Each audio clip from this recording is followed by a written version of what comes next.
খুবাইব ইবনে আদিকে জেলখানার মধ্যে আটকে রেখে বলল, খুবাইব কালিমা ছেড়ে দাও। খুবাইব বলছেন, কালিমাকে ছাড়ার জন্য পড়ছি নাকি? জীবন দেব, কালিমা কখনো একটাবারও ছাড়বো না। খাবার বন্ধ করে দেওয়া হলো।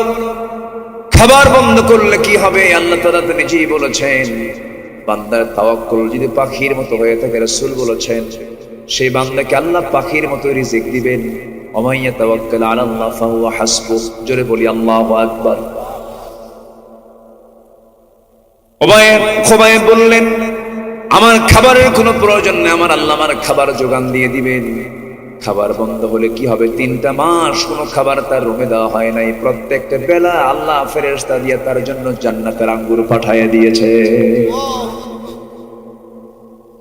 শেষ পর্যন্ত ফাঁসির মঞ্চে তাকে ঝুলে মারা হবে। চূড়ান্ত হয়ে গেল।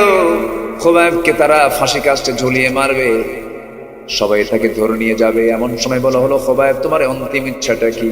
তিনি বলছেন, অন্তিম ইচ্ছা যদি পূরণ করতে চাও, দুনিয়ার কোনো ডিমান্ড আমার নাই, নামাজে দাঁড়ায়া 2 রাকাত পড়ে আমি আল্লাহর সঙ্গে কথা বলতে চাই। ওযুর পানি দেওয়া হলো, ওযু বানালেন, নামাজে দাঁড়ায়া গেলেন, নামাজটা আদায় করলেন। প্রথম রাকাত আস্তে আস্তে, দ্বিতীয় রাকাত একটু তাড়াহুড়ো করে পড়লেন, যেন কাফেররা না মনে করে খুবাইব মৃত্যুর ভয়ে নামাজটাকে লম্বা করছে। নামাজটা শেষ হয়ে গেল, আকাশের দিকে তাকায় বলছে, আকাশের মালিক, তুমি তো আমার নাকের মধ্যে জান্নাতের ঘ্রাণ ঢুকায় দিয়েছো। আমি মরে যাচ্ছি, আমি শহীদ হয়ে যাচ্ছি, কিন্তু আমি যদি দুনিয়া থেকে বিদায় হয়ে যাই, আমার নবীর মায়াবী চেহারারে 4 মাস হলো দেখি না।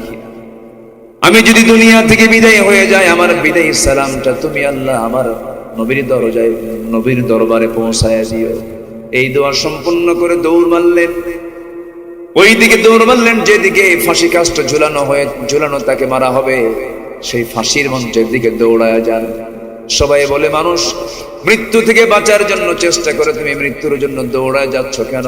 তিনি বলছেন, আমি তো ফাঁসির মঞ্চের দিকে যাচ্ছি না, আমি দেখতে পেতেছি আমার আল্লাহ আমার জন্য 8টা জান্নাতের দরজা খুলে খুলে দিয়েছে।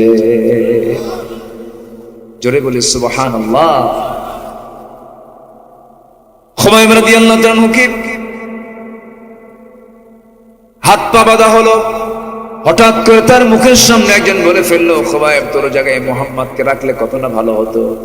মুখের মধ্যে বিশাল বেশ কিছু থুতু জমা করে ওই ব্যক্তির মুখ বরাবর মেরে দিয়ে বলছে, আল্লাহর কসম করে বলি, আমার চোখের সামনে আমার নবীর একটা পশমের ক্ষতি হবে, আমি তাকে কখনো হালে ছেড়ে দিতাম না। জোরে বলি আল্লাহু আকবার।